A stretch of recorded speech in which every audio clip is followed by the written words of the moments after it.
presenters today to get started. Great. Thank you, Chelsea. Appreciate your help. This is John Barr with the Illinois Department of Commerce and Economic Opportunity, and I'm here today with Jennifer Foyle. And today we're going to go over the grant application information for the Illinois Apprenticeship Plus Adult Program. Today we'll review the grant guidelines and also include or highlight some of the requirements under the Uniform Administrative Requirements, and many of you know those are at 2 CFR 200, as well as some information about some new requirements for state grants under the Illinois Grant Accountability and Transparency Act. So a couple of disclaimers before we start. I want to point out that this presentation is for your information. It is being recorded, and I do want to point out that the information that we provide shouldn't supersede the terms of the Notice of Funding Opportunity or the guidelines that are posted publicly, and it doesn't supersede the terms of the grant agreement or other award documents. We recognize from our RSVP list to this webinar that we've got a good mix of people in attendance, from local workforce area staff to community colleges to community-based organizations and also business and industry partners. So that's great. We absolutely appreciate your time and your interest in this opportunity. I want to point out that this is one of the first grant opportunities that the state and specifically the Department of Commerce has issued around apprenticeships, and that this is, again, it's a starting point, and we anticipate that there will be additional funding opportunities. In fact, many of you may be aware there is a funding opportunity for the Apprenticeship Youth Program. But again, today's focus will be on this limited adult program, and our presentation is separated into two parts. The first part is to talk about all of the requirements under the Apprenticeship Plus Adult Program, and Jennifer Foyle will go through all of those. And then in part two, we're going to focus on some of the more nuts and bolts of the grant application and some of the other new requirements that fall under the Grant Accountability and Transparency Act, and to walk through some of the required forms as part of the overall application process. So again, we recognize that some of this information is new, and we're looking to make improvements, increase efficiencies, and so your feedback and your patience in working with us through these new documents and procedures is definitely appreciated. So with that, I want to turn it over to Jennifer Foyle, who is with the Northern Illinois University Center for Governmental Studies, who's providing the department and the core workforce partners with management support for the Illinois Apprenticeship Plus program.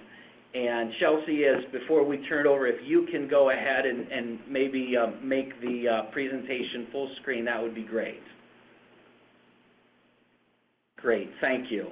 And with that, I'll turn it over to you. All right. Thank you, John. My name is Jennifer Foyle, as he said, and I'm with Northern Illinois University Center for Governmental Studies. I'd like to start with first giving you some background on the Illinois Apprenticeship Plus system. So the background on this is that Illinois' Workforce Innovation Board created a standing committee called the Apprenticeship Committee. On the standing committee are some of the people from the Illinois Workforce Innovation Board, as well as the 4 WIO partners, core partners such as DHS, DCEO, Department of Employment Security, and the Community College Board. Also on the board, on this apprenticeship committee, is community-based organizations, philanthropy organizations, industry and business representatives, union representatives. We've got a lot of different representatives on this committee. With that said, when we started out, the committee was created last year. When we started out, we wanted to look at apprenticeship for the state of Illinois and see how it fits into the whole career pathways. And of course, we have registered apprenticeship that's defined by the United States Department of Labor, which we saw as the gold standard. So if you see on this little model down at the bottom, I realize it's hard to see, and I'll let you know that that this graphic is in the NOFO, and it will be available online. It is available online on the iWebs page for the Apprenticeship Committee as well, and we can make it available to you if you want in other ways. So if you see at the bottom, there's 5 components that make up a registered apprenticeship model that we modeled after the DOL guidelines, which the 5 are business involvement, structured on-the-job training, related instruction, rewards for skill gains, and industry-recognized credentials.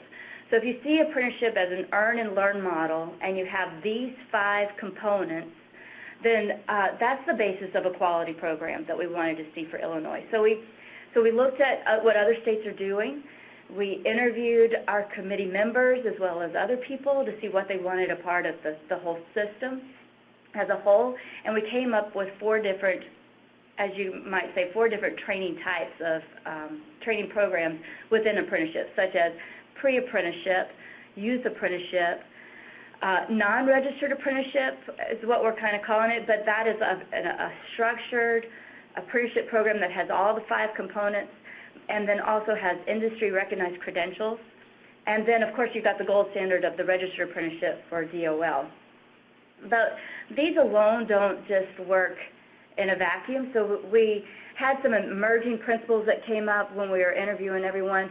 It's important for employer involvement and, again, employer engagement, and that's the business involvement. We want to build on what's working in Illinois. We want access and equity for this system, so we want to make sure we're including everyone. It's an inclusive model. Innovation and flexibility, that's something that DOL is really communicating now, is expanding into different industries, being innovative, and it is flexible. And then also we want accountability because we want each program to be a quality program within the state.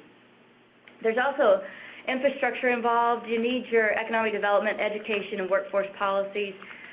You've got to have marketing and promotion to help this work. Technical assistance is important. And of course, we've got the data and performance reporting for all of this. So this is just a model that we put together to kind of show that we want to be inclusive and how it's kind of supported. So we'll go to the next slide, please. Now, this particular NOFO is focusing on adults and on registered apprenticeship and pre-apprenticeships only. And when we say registered apprenticeship, we mean those apprenticeships that are registered with the U.S. Department of Labor. And again, has those 5 components, like I said, business involvement, structured on-the-job training, related instruction, reward for skill gains, and that industry-recognized credentials. The registered apprenticeship, is a earn and learn model. There is no registered apprenticeship without the businesses hiring people and as they're being paid as they're learning and as they're working. Pre-apprenticeship, as defined by the Department of Labor, there's a training and employment notice 13-12.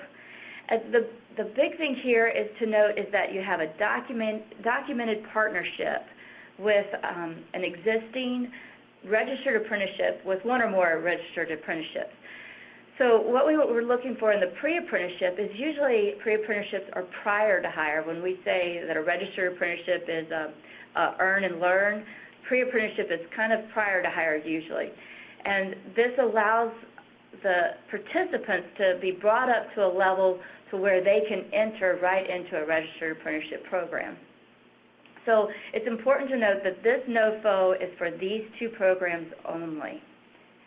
Now, let's go to the next one. The goal of these programs, now this is just big picture goals.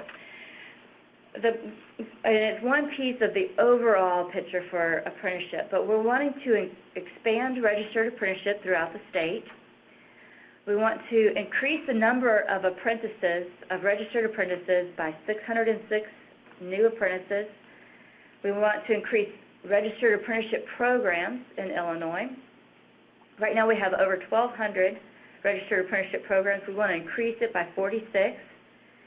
We want to expand existing registered apprenticeship programs. So those interested in this NOFO who want to expand an existing program you have already, we want to expand at least 92 of those out there. We want to increase the number of individuals who are receiving apprenticeship-related services, such as on-the-job training or related instruction, by 909. And we want to increase the number of underrepresented populations served in registered apprenticeship. And when we say underrepresented populations, for this particular one, it's women, minorities, youth between the ages of 16 and 24, people with disabilities. And basically, we're just looking to see how we can move the needle, and this is the goal we're going for, is these program goals here. Allowable costs and activities. As I said, this is for registered apprenticeship and pre-apprenticeship only. We can't stress that enough because we have another NOFO out there, and the Apprenticeship Plus model does cover more than that, but we're looking at these two only for this particular NOFO. There are WIOA funds involved, and so they can be used to support on-the-job training component of your registered apprenticeship or pre-apprenticeship. They can also be used for the related instruction. Related instruction, if you don't have a program already, related instruction can be provided by a training provider, as well as a community college, a community-based organization. But all of the registered apprenticeships must have that related instruction piece, and these funds can be used for that, including the tuition, books, supplies, uniforms, etc. needed. Target populations. Now, of course, we're going after underrepresented populations, and extra points will be given to those who apply for this NOFO who are showing that they're going to serve individuals with disabilities, homeless, ex-offenders, migrant and seasonal workers, single parents, long-term unemployed, English language learners, and also, like I said, we're capturing this data and looking at it, and we're also going to be serving, looking at more women being served as well. The industries that we're targeting, 5 of them: healthcare, IT, manufacturing, construction, and TDL, transportation, distribution, and logistics. Extra points will be given for those who are targeting those industries, although we are looking at other industries as well. These are our 5 main ones. It is important that you work with your local workforce areas. If you're not a local workforce area or not an active WIOA operator or provider, then it's important that you understand that you comply with WIOA client eligibility, reporting, and performance requirements for this particular one, because WIOA funds will be used, and this is how we capture the data for this particular NOFO. Each local workforce area have their own performance measures, so you'll need to work with them to ensure that you're meeting those goals. Now, if you're wondering what your local workforce area is, this website is a good place to start. You start here, do some digging, and if you run into problems, definitely contact us. But you want to ensure that you're working in your region with your local workforce areas. And it's depicted on this map. Again, start at this website, and then you can always get back with us if you have a problem. You will need a MOU or some kind of documented partnership with your local workforce area for this. Applications requirements and submission requirements. What we're wanting from you guys is an executive summary. Everyone should include the technical proposal, which is how many people you're going to be serving, the needs there, what your project plan is, specific project considerations you have. It's important that you include the resumes of all the key program staff. Any MOUs, if you're partnering if you're a business and partnering with community colleges or a CBO and your local workforce area, all these different partnerships, we need to have an MOU in there. And then also your budget proposal. This is laid out in the NOFO. I believe it's on page 12. It starts for the application requirements. Oh, page 8, excuse me. So it starts on page 8 of the NOFO, and it really spells out what you need. There is contact information here if you have any questions to contact Pastor Campbell, but also you can contact me at NIU as well. Let's go to the next slide. Yeah. So for the next slide, application review information. We just want to ensure that you're demonstrating all the requirements that this NOFO has described. And so on page 12, it helps you go through this. So if you're looking at applicant capacity, we have several different bullet points under here for you to ensure that you're meeting all the requirements. So the related experience of the applicant, we want to know what your experience is working with the target population that you have. We want to know your previous performance in administering similar grants, the qualifications of your staff, your capacity to actually successfully complete this project. So that's applicant capacity. This is all spelled out again, starting on page 12 of the NOFO. Documentation of need. It's important you show us the need, so let us know what the project target populations are, the targeted community, and the regional focus, the project target industry and occupation, and what your expected impact on the targeted population and community is. That's the documentation of need. Now, project quality and integration.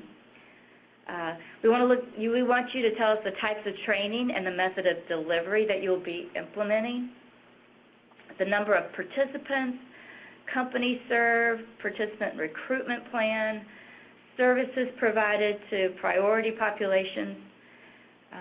We want to know about the quality of the training providers and the training outcomes, any coordination with key partners, and the strength of the partnership agreement. So again, we're talking about the MOUs. How the project will result or aid in the permanent employment of the participants, and the overall feasibility and quality of your work plan.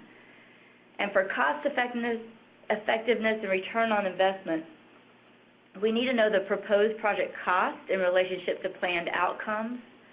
That would include the cost per participant, the reasonableness of these costs in relation to the activities that you're proposing, your commitment to secure matching or leveraged costs, your commitment to braiding public and private funding for this project, and identified specific work placements for permanent employment. So it's really important that you document all of these, and as you see, we have the different value you get for documenting this in your application. All right.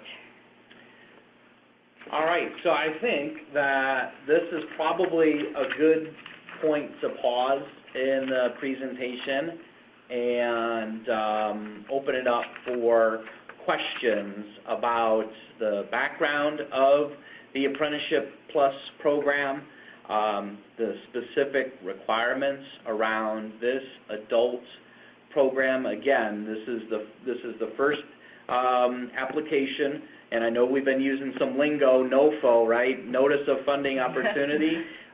We used to call it an RFA, but under the new Uniform Guidance and under Grant Accountability Transparency Act, we've got some new terminology. So we'll try to just spell that out, and the next section of the presentation will go over a lot of that in detail. But Chelsea, if you could open up the phones for questions, and if anyone has any specific questions on the program elements that have been outlined, this would be a good time to address those. See, some folks are typing, so we'll. So this is Nate McBride and John. We're at the MUTI team down here in Champaign. So we already have a registered apprenticeship for telecommunications tower technicians. Mm-hmm. Can we use this NOFO to help develop another registered apprenticeship, for maybe another of our occupations? Yes, I think the answer is yes, and we'll go through some of the allowable costs, and that type of activity is allowed. We go back to the goal slides, and I'll flip back here.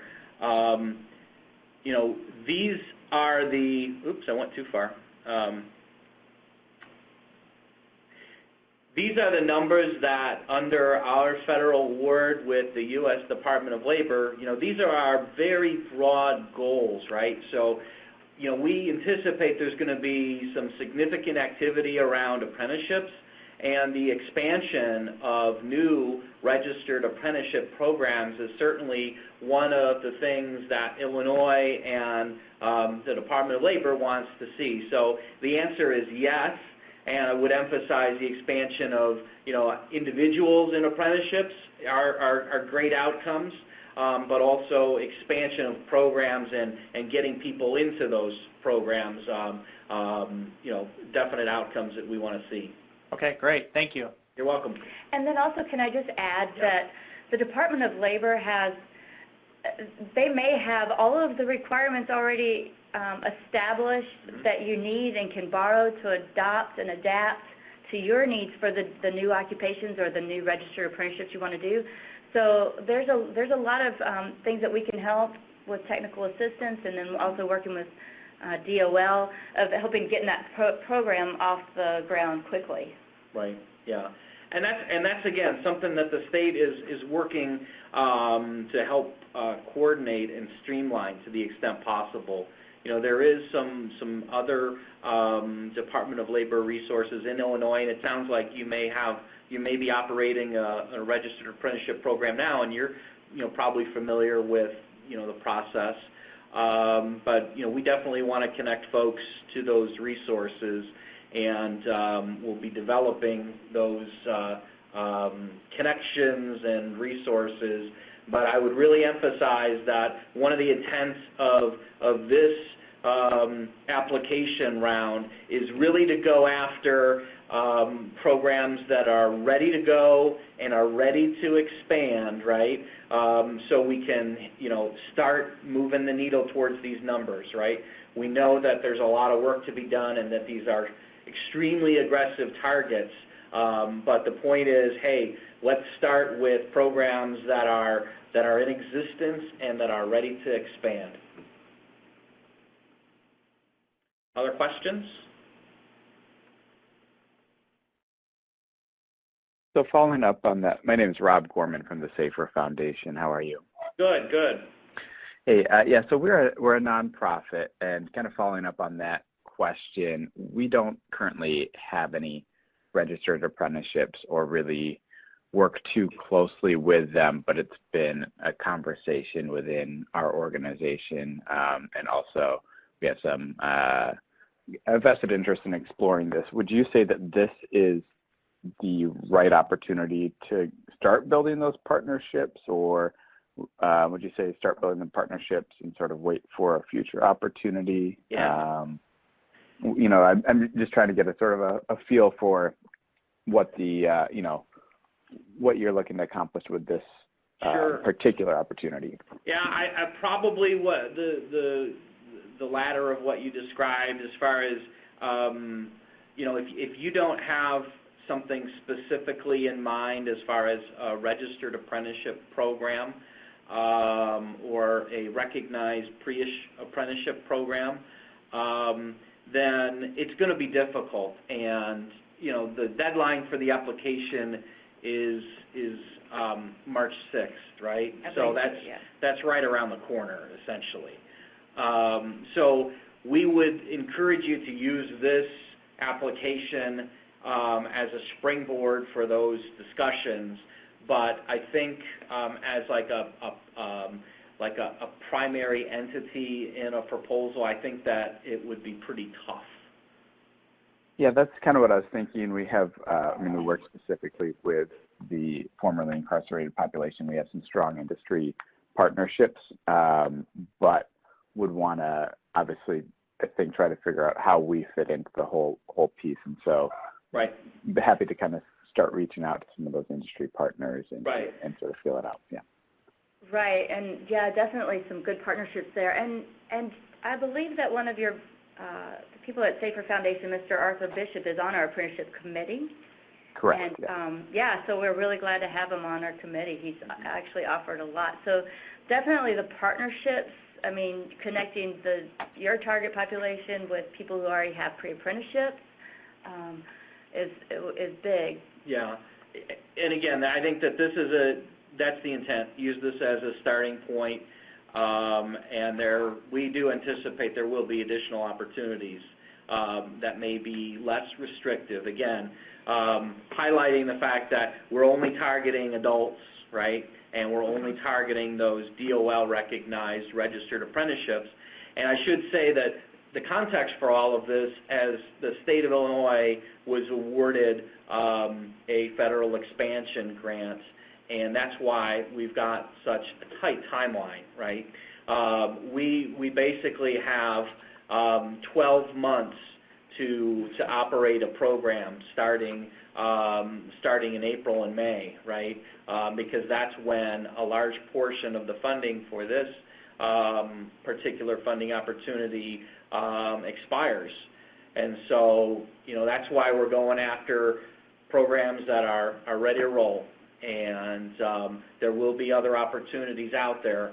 But again, because of the restrictions around this funding, we've got to get it out there ASAP. Great, thank you. You're welcome. Let's see. There's a question that from Illinois Eastern. They have an MOU with Local Area 23 for Title II and Perkins. Is this the MOU?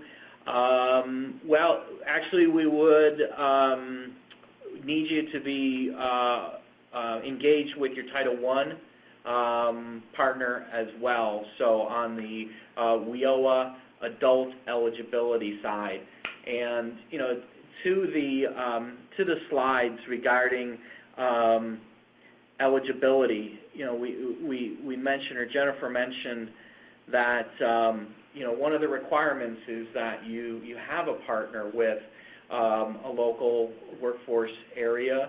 We want to see how this can be integrated into the regional plans, certainly.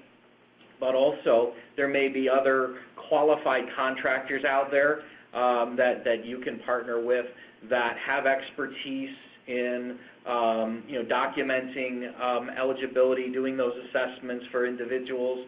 Again, these are it's a combination of apprenticeship accelerator dollars, and also statewide WIOA funds, or Workforce Innovation Opportunity Act funds, right? And those have specific eligibility requirements. Those goals that we listed in the previous slide, we have to report on those goals specifically as it relates to that apprenticeship expansion grant. Again, that's why we're making that a requirement of the application, to ensure that the eligibility and the reporting of the kind of the job seeker or the apprentice part of it is documented.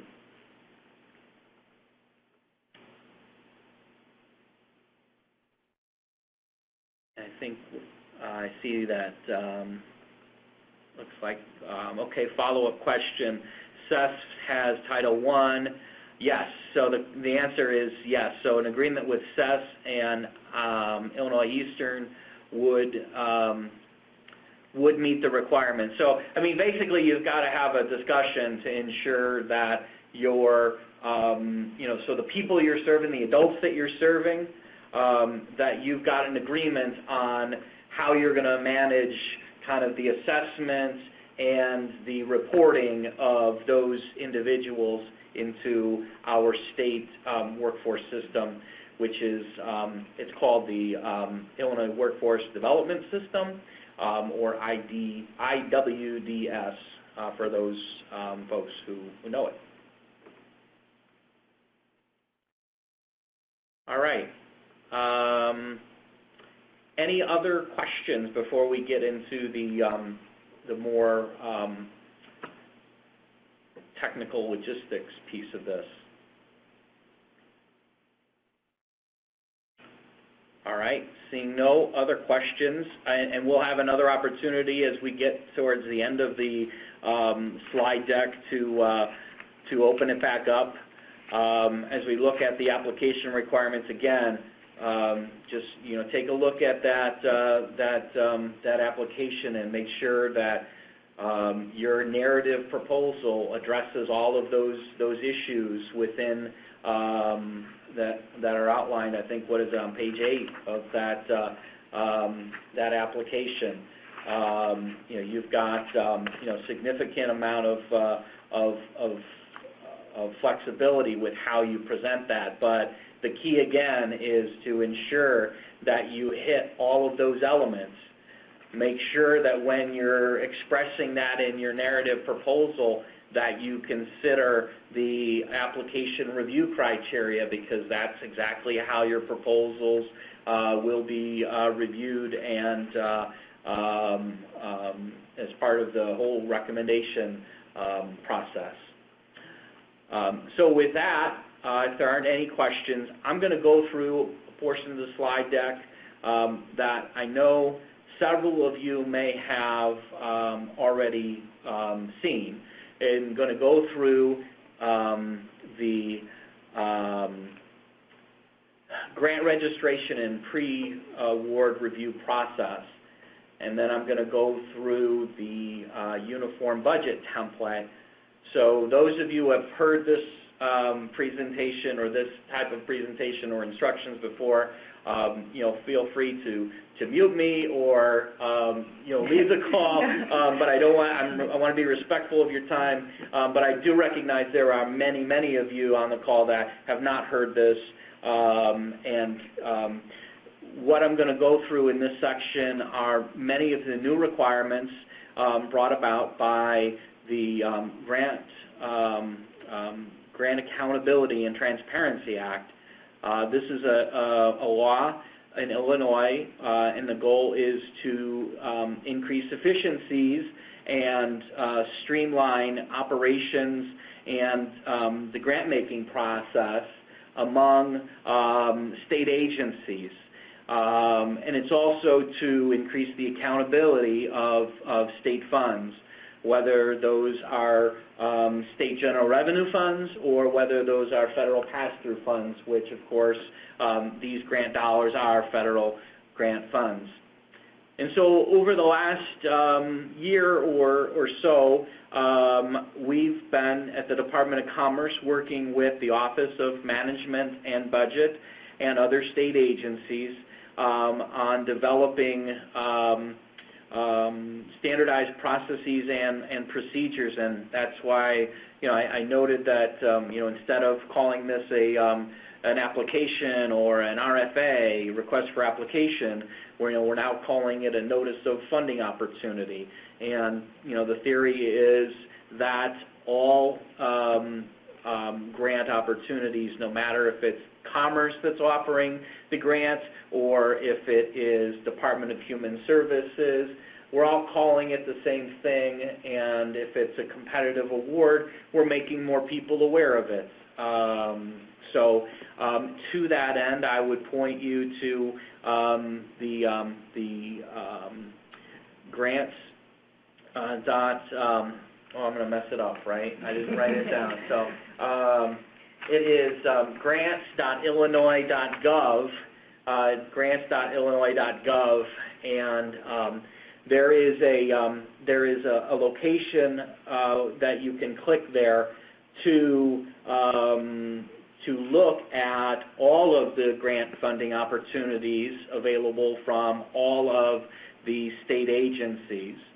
So certainly this application, or this NOFO, if we'll call it that, right? This adult apprenticeship NOFO and our youth apprenticeship NOFO are posted and listed as open grant opportunities. And so that's one of the positive things that is coming out of the GATA, or Grant Accountability Transparency Act initiatives. So what we've done basically at Commerce is we're updating our systems, and for these competitive awards, we're requiring everyone to go through a registration process to make sure that you have the administrative capacity to run a federal grant, right? Because the government money has significant requirements that come with the funding. So there's a registration process. We do risk assessments both on the financial and administrative side, and then also there's a programmatic risk assessment. And I'm going to go through first the grantee registration. So all grantees, and that applies to this application round, must be registered. It's done by completing a fairly simple form, and it looks like this, right? So if you go to the grants.illinois.gov, you'll have a place there where you can go ahead and register. You will need to have the grantee's federal taxpayer ID number, as well as your Dun and Bradstreet's number. This is a requirement because the state system now will use that as like the combination of those numbers, is your primary database field for what your organization is, right? So, I understand we may have many community colleges, and you may have different divisions within your college. So you may have the college's FEEN number, but there may be multiple DUNS numbers. So, whatever that FEEN and DUNS combination, that's what you will register. And so for all this information, if you need assistance, technical assistance, let us know, and we can help you with this. There's also some other resources that we'll point to at the end of the slide deck. So this is a registration form. It's fairly straightforward. It will then, these are the information you need to provide: your DUNS number, your SAMS code. We verify if you're in good standing with the Secretary of State, and we also verify that you're not on the federal excluded parties list. That is something that, if you're on that list, then, we're not able to move forward. The other items, we can work with you to, or we can show you resources and how to obtain that information. If there are no notices, The state agency will get a qualified status, and you will also get a qualified status. If there are issues, you'll get a notice on what you need fixed. So the next step in the process is to go through a risk assessment. Once you registered, your fiscal agents will get a risk assessment, and this is an automated set of questions, and you complete the information as it applies to your organization. And again, it's at that high level, right? So if you're a university, it's all the way up at that high level that they're answering those questions, because what the state wants to do is get a good understanding of does your budget and fiscal office have the administrative ability to meet all of the requirements of the award, right? So a risk assessment will be generated, and a profile based on your response will be sent back to you, and then also to the state agency. As I've mentioned, all of this is located at grants.illinois.gov. This is the entry point for this pre-award process.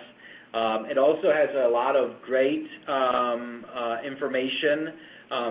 It has a number of training webinars on how to go through this process, so don't feel like this is the end-all be-all, right?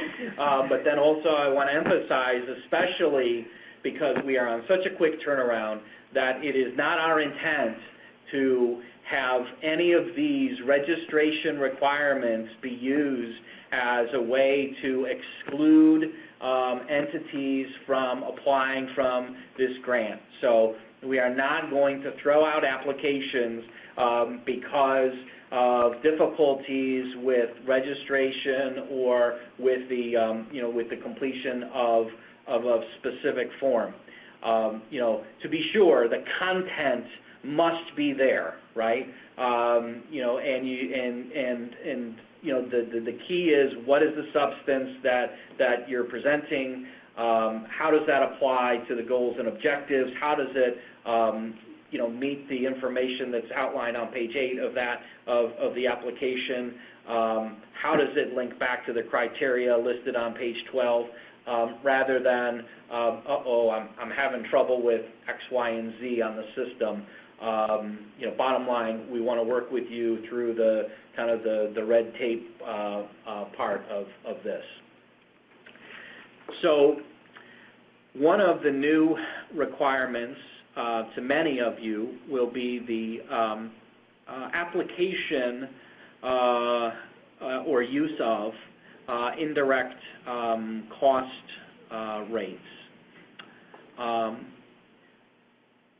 The GATA, or Grant Accountability and Transparency Act, essentially accepts or adopts the federal uniform requirements.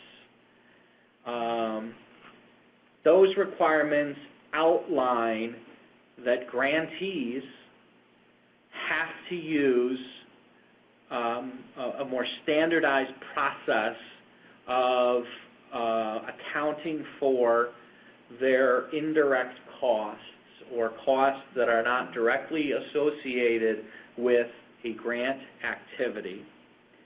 And this is going to apply specifically to the grants that are in the Apprenticeship Plus program.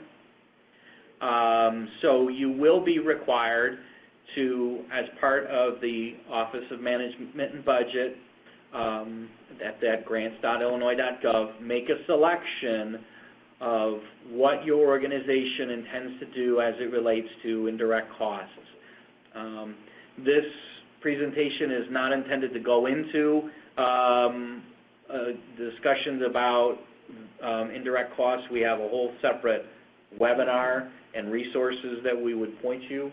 It's a fairly complex topic, but again, the entity that you are, or your organization, as part of this registration process, will have to make an indirect cost rate selection. And the state has contracted with Crowe Horwath, accounting firm, to develop a indirect cost rate system, right?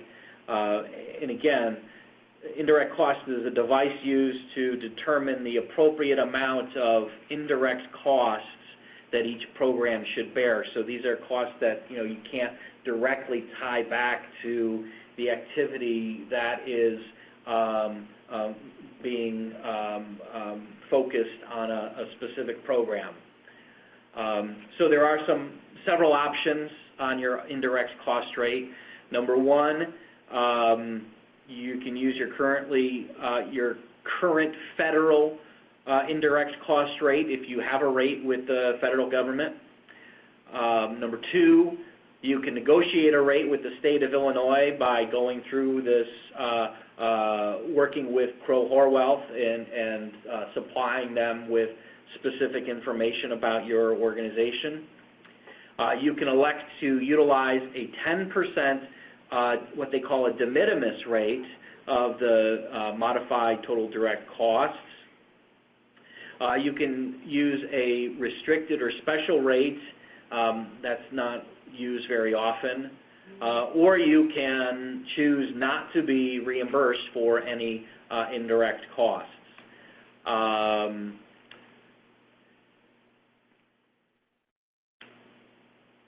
So as part of your registration, you'll be invited, you will not be invited to go through and make this selection until your internal control questionnaires are accepted. So there may be some lag time between when you start the registration to when your organization receives an automated link from Crowe Horwath saying, well, the agency has selected or the agency has completed, their risk assessment, and now you can make a indirect cost rate selection.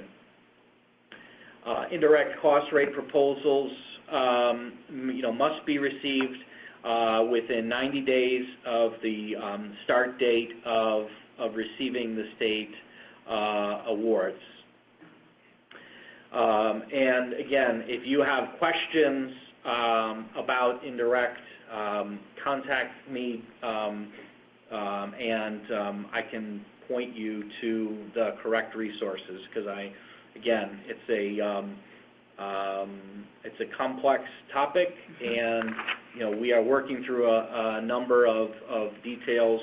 I know a number of our formula grantees or local areas on the line know that we're still working through the logistics of how this will be applied to our formula funds.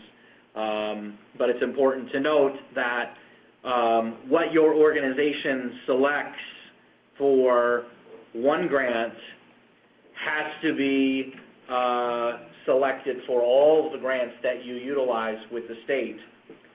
So again, that's important for again, go back to the community college example or university example. If you are that division of a university and you've got that Feen and Duns number, and your budget director, CFO, has determined that you're going to utilize your federally negotiated rate, you have to select that for all of your grants.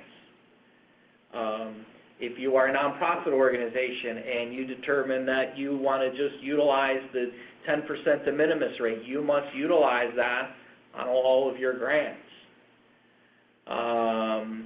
And it's also, again, not to get into too much detail about indirect, once you choose to go in for a state negotiated rate, you may no longer utilize the 10% de minimis rate. So there are a number of important things to consider around indirect, and at the end of this slide deck, again, I'm going to show you some resources where you can walk through to think about your options and what works best for your specific organization. So again, this is kind of goes through the information that I just mentioned. You're utilizing your federally negotiated rate if you have it. You can choose the 10%. And here is a depiction of that IllinoisGrants.gov website, and this is the place where you would click on to see or to get access to this indirect cost rate system. It also has a lot of very good training modules, forms, and templates that are available. Other resources we'll include at the end of the slide deck.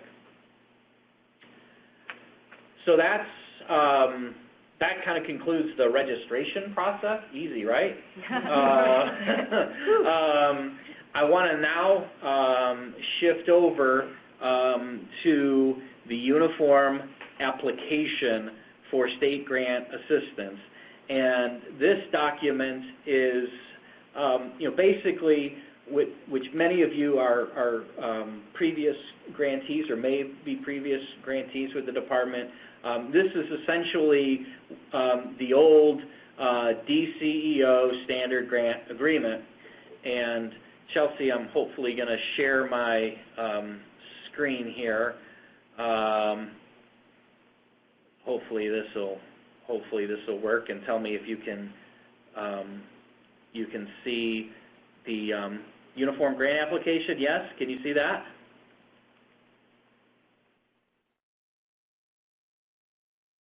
Chelsea, are you there?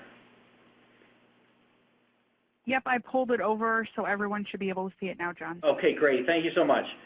So, so this is what the application looks like, right?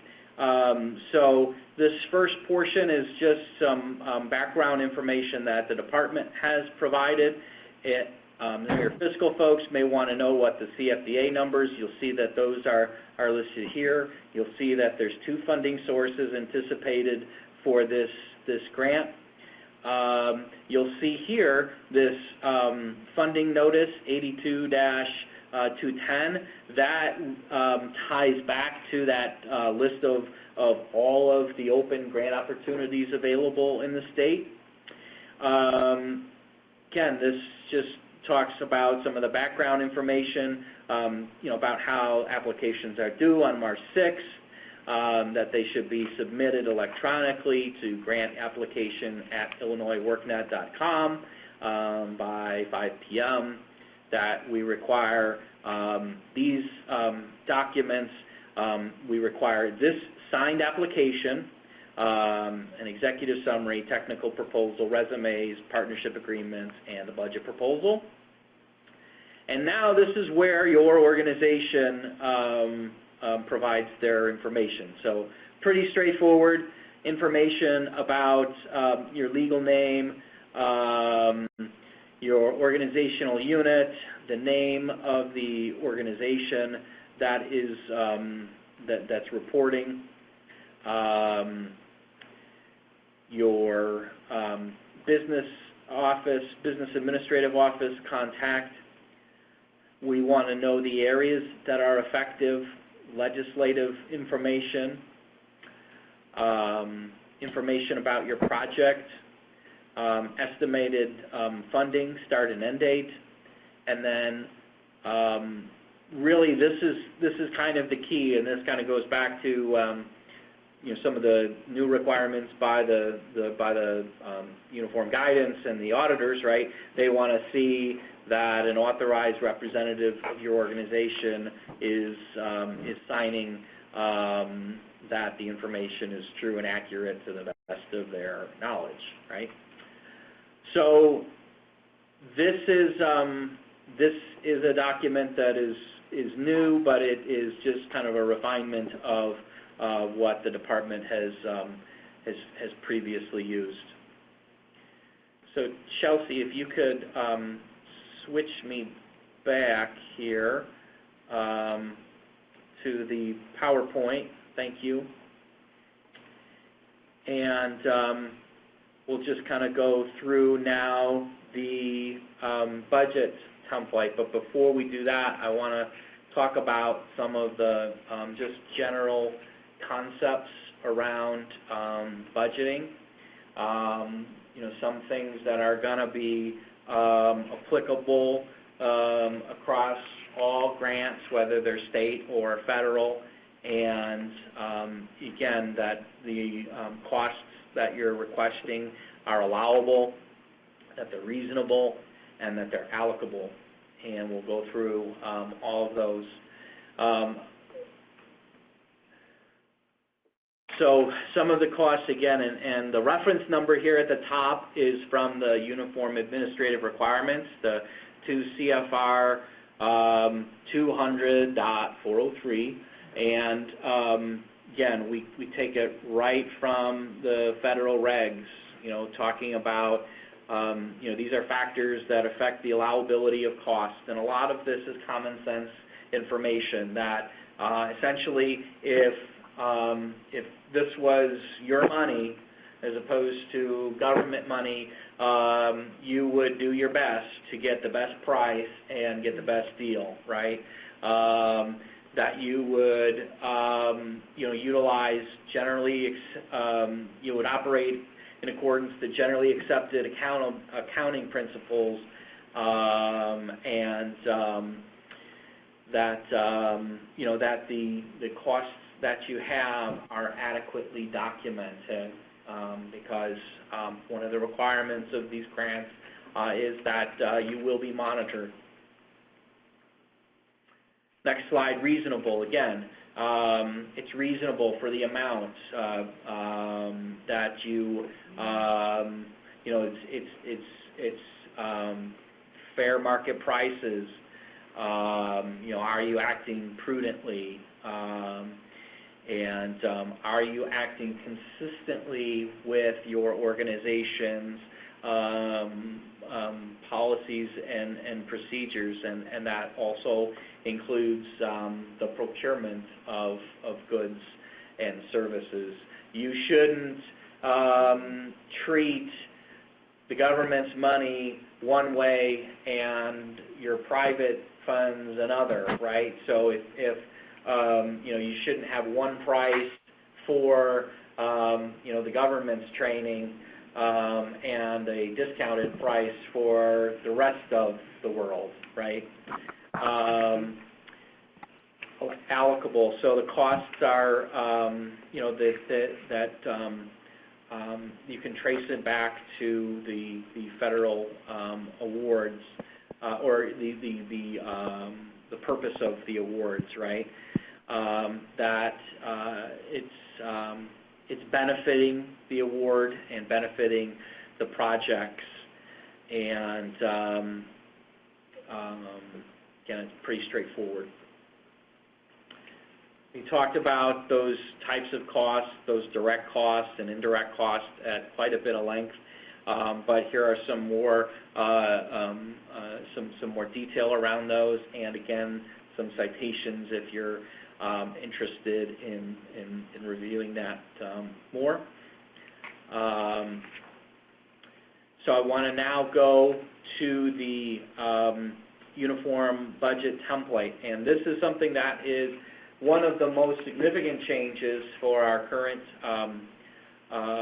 grantees, is this uniform budget template, and this is a place where I would appreciate your patience and feedback the most, because we are working through this template, which is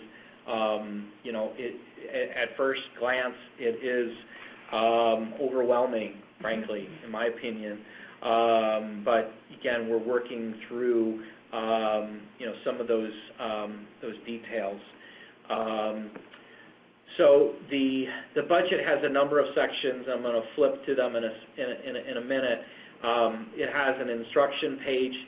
It has a portion that includes the grant funds and the matching funds, and then it also has certifications, around your indirect cost selection, as well as the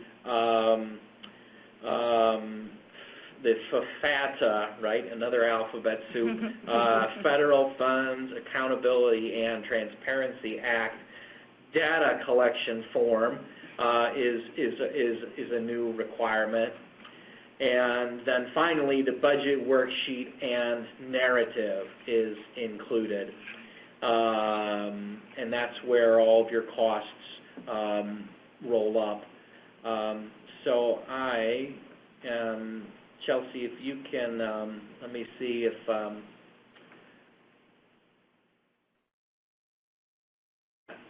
is my screen showing the Excel folder now? Yep, we're seeing it. Excellent, thank you. So again, this is the general instructions, and it kind of goes through, the specific requirements of the other tabs. You'll note here that there are many tabs, and you'll have to utilize your Excel arrows here to get through all of the specific line items that are allowed under this grant opportunity. Section A here is the summary template. And again, this template is the Office of Management and Budget and the state agencies are working to make these templates similar across agencies,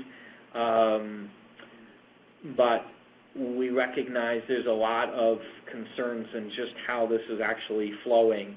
For instance, you'll note here in column D and E and that there are year 2 and year 3 requests. I would point out that we're only asking you to throw all of your grant costs into the year 1 column here. My understanding is that we are hoping to eliminate the year 2 and 3 for the sake of ease of presentation. The term of your grant award document will dictate the if there is a split in when you can access any of your funds if it was a multi-year agreement. And in this case, our intent would be to allow access to the full amount of the grant funds, which I would point out are provided on a reimbursement basis. Okay, so you'll note at the top here again, we're asking for some basic information about your organization. Some of this will be populated if you are awarded a grant. Grant number you don't have to include, and we can assist you with any of these columns or any of the fields here. I would point out that this budget worksheet or budget template will be used as your budget to the grant agreement, right? So if you currently have a grant with us, you probably have in section 2 or 3, you have a 2 or 3 page budget with us with like a nice table that has the budget line items and then the budget definitions, right? That will no longer be in the grant agreement. It's going to be this document, which will be incorporated by reference and will outline the budgeted costs and also include the narrative associated with that. Again, I want to emphasize that it is our intent to look at the substance of your application, and we will not disqualify applications that come in where there's presentation difficulties around using this template. And the key is to make sure that your document or your costs are documented and justified, and they tie back with the activities that you have outlined within your narrative proposal. So, Section A of the budget template is a summary, right, of your proposed costs, and you'll note that there are a number of these standardized lines that are grayed out, and they are grayed out because they are not allowed under this under this grant application or under this notice of funding opportunity. So all of these costs here, personnel and wages,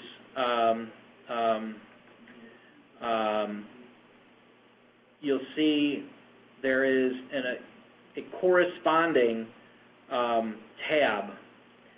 And in this tab, that's where you place your description of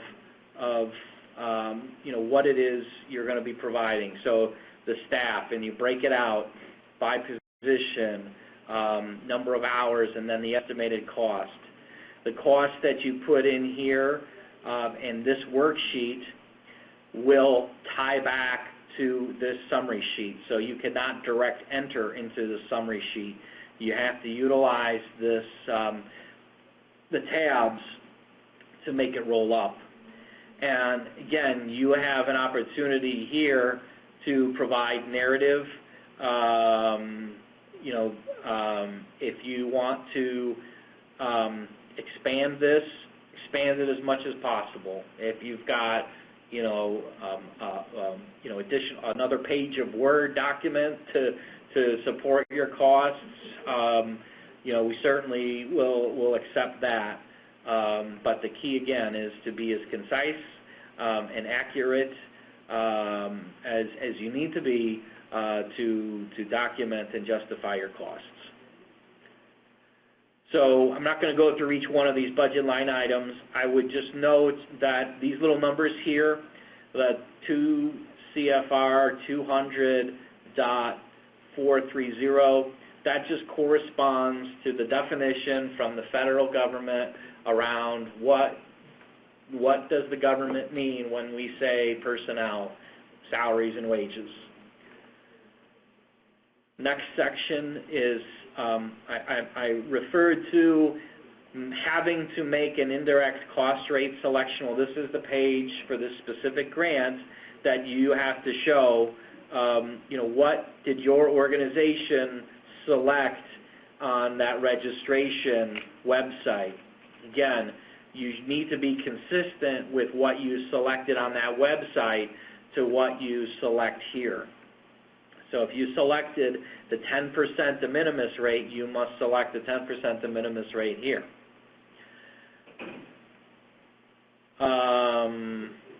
Let's see. So there's also a tab here, I should say. Section A includes all of the state of Illinois and their federal pass-through, so that when we say state of Illinois funds, we mean state and federal pass-through funds. Section B is cash match section, and then there's also a tab for in-kind match.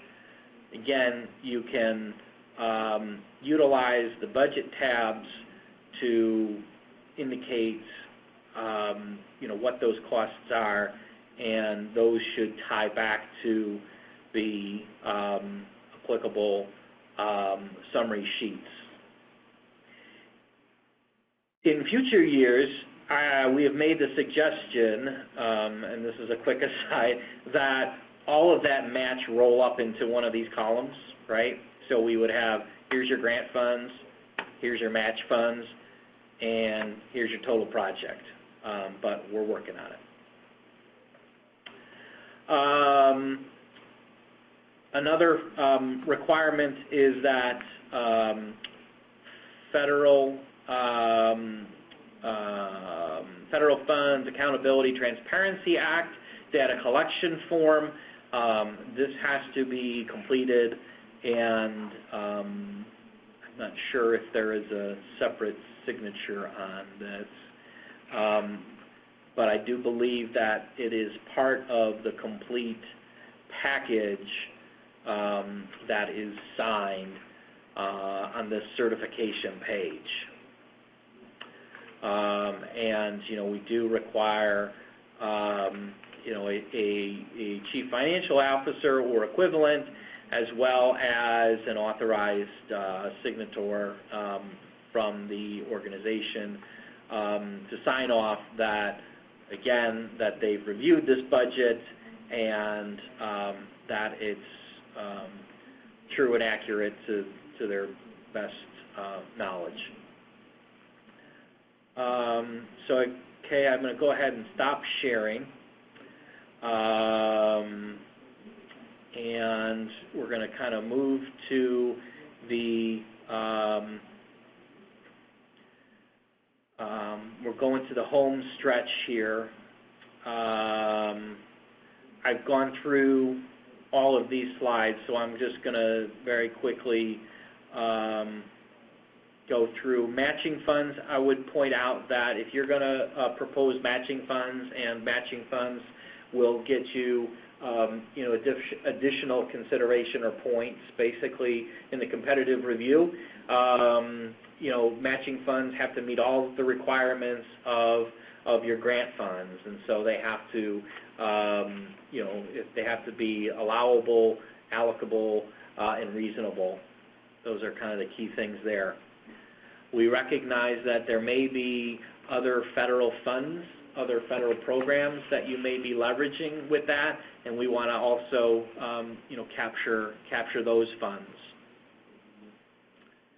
Uniform grant agreement. These slides are basically here for your information, especially for current grantees. To point out that we are updating our standard grant award, and it has all of the articles that are listed here. Many of the kind of boilerplate items will remain in the grant agreements, again, if you are selected for an award, but they may have moved around. So these are all of the different articles that are in the grant agreement for all state agencies. So that's part one, right? So you get through the 26 provisions, and then you have the exhibits. That will include, and this is important because we'll work with you to develop these, or pull these out of your narrative project plans. We'll get the project description, the deliverables, the payment provision, obviously contact information, performance measures and standards, state agency contracts. If you have other state agency contracts outside of Commerce, we're currently requesting you include that. But we'll work with you on that. And then specific conditions, and those specific conditions may be related back to the risk assessment information that comes back out of that whole registration process. So if it comes back that your organization, there are concerns, or there's some concerns about your ability to run a grant, but we still want to make the award. We may have some additional conditions, which could be like additional financial reports on a monthly basis as opposed to a quarterly basis, for instance. But that's really on a case-by-case basis. Part 2 is the section of the award that is the Department of Commerce boilerplate, and there's a number of sections of provisions there. And then finally, there are project-specific terms that are specific to the U.S. Department of Labor's terms and conditions around the Workforce Innovation Opportunity Act program requirements. So it's a significant document, is the message there. And if your organization is selected for funding, we definitely want to get you the draft document so your legal folks can review that sooner than later, so we can make the award process go as efficiently as possible. These are the internet resources that I've been promising. The first one is the adult application page, which has a lot of great information that is actually pulled directly from the U.S. Department of Labor Apprenticeship. And I know the gentleman from SAFER, and there may be others on the line that want to know, okay, well, we know we're not going to make March 6th, but we're interested. It sounds like it's a good concept. Would encourage you to go to this last web resource here, the dol.gov/featured/apprenticeship, and there are a number of guides, guides for community organizations, guides for businesses, how they can become more involved in apprenticeships. And as I mentioned, our goal is to increase those resources and build apprenticeships as kind of an effective way of getting people to work and meet our company's needs to keep them competitive. A lot of the information that I talked about as it relates to the GATA is posted at illinoisworknet.com/GATA, especially around the indirect costs. So we'll be posting a lot of information there. And also, the Department of Labor has information around the uniform guidance. So those are the technical terms. Jen, do you want to go through kind of bring it home here with some of the final considerations and logistics? Yeah, so we're expecting to fund 3 to 5 projects in the amounts of $250,000 to $350,000 each. We don't expect it to go over $350,000. It may be a lot less. Who knows? The funding amounts for the proposal should be commensurate with the outcomes and deliverables that you propose in your application. And we're looking for this to be targeted at performance of the grant to be 12 to 18 months. Now, by the time we actually award the grant, we'll have about 12 months before we have to be wrapping everything up for the Department of Labor. So we expect the same from you guys. There may be some wrap-up in the months afterwards as well, though. Right. So this is really hit the ground running type thing. When the grant is awarded, we're expecting to go full force immediately.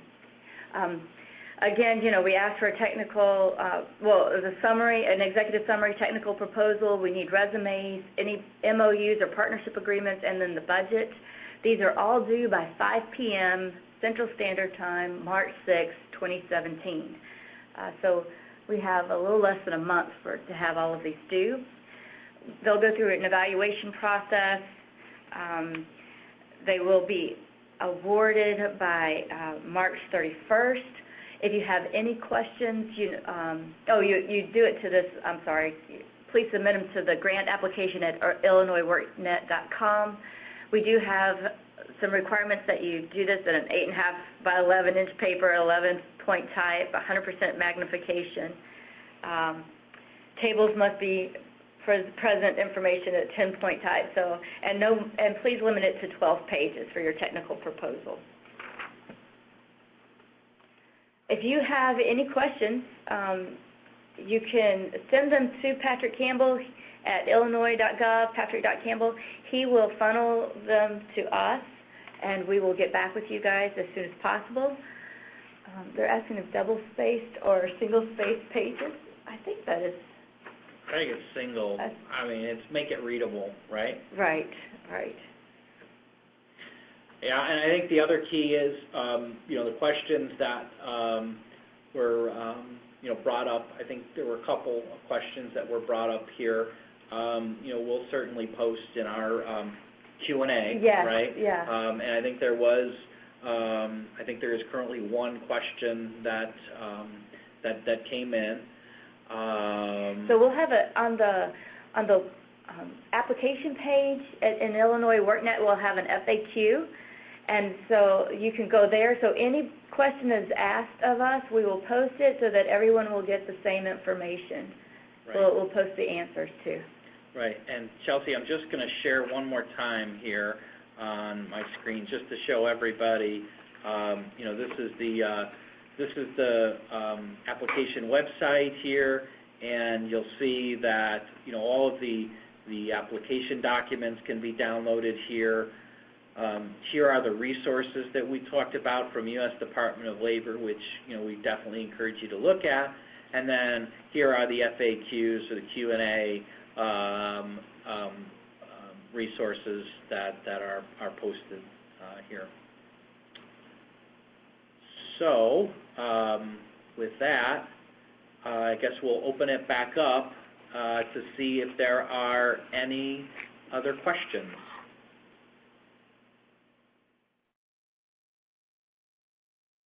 Give everybody a chance to type if you're only on the chat pod.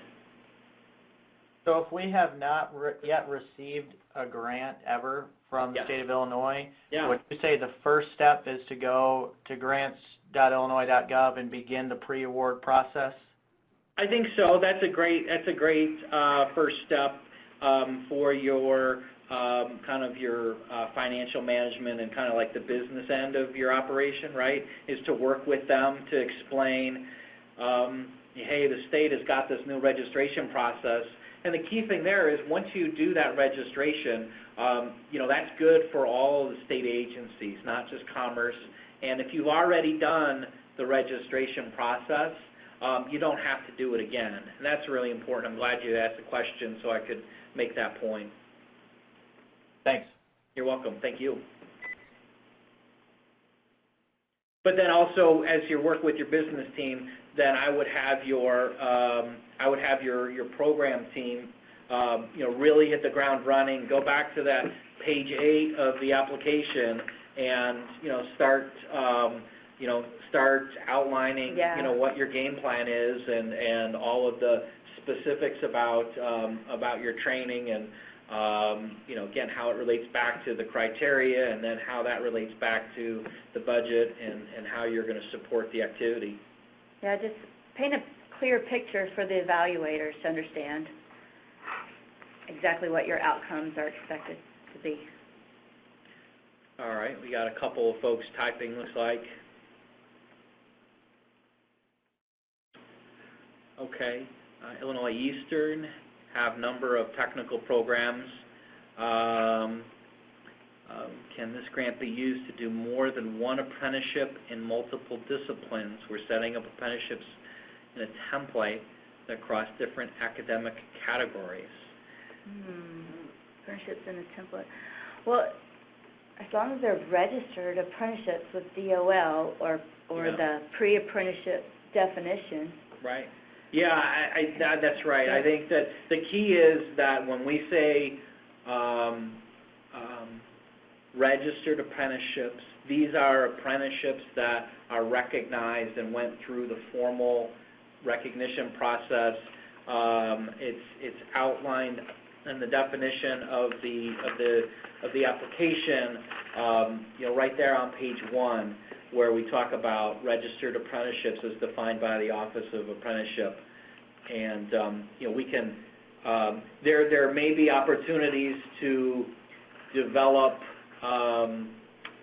other kind of apprenticeship pathway models under the overall Illinois model, but that isn't the intent of this specific application.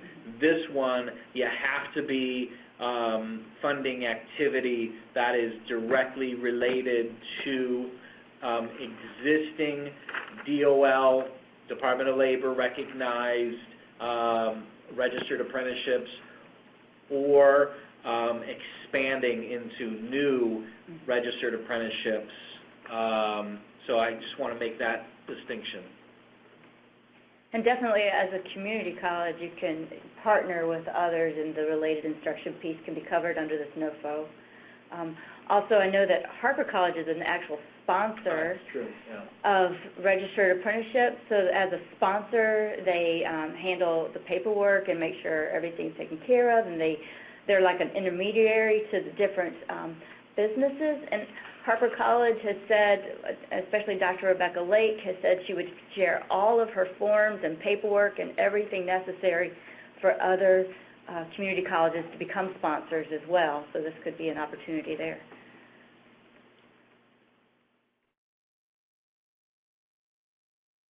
Okay. Any other questions?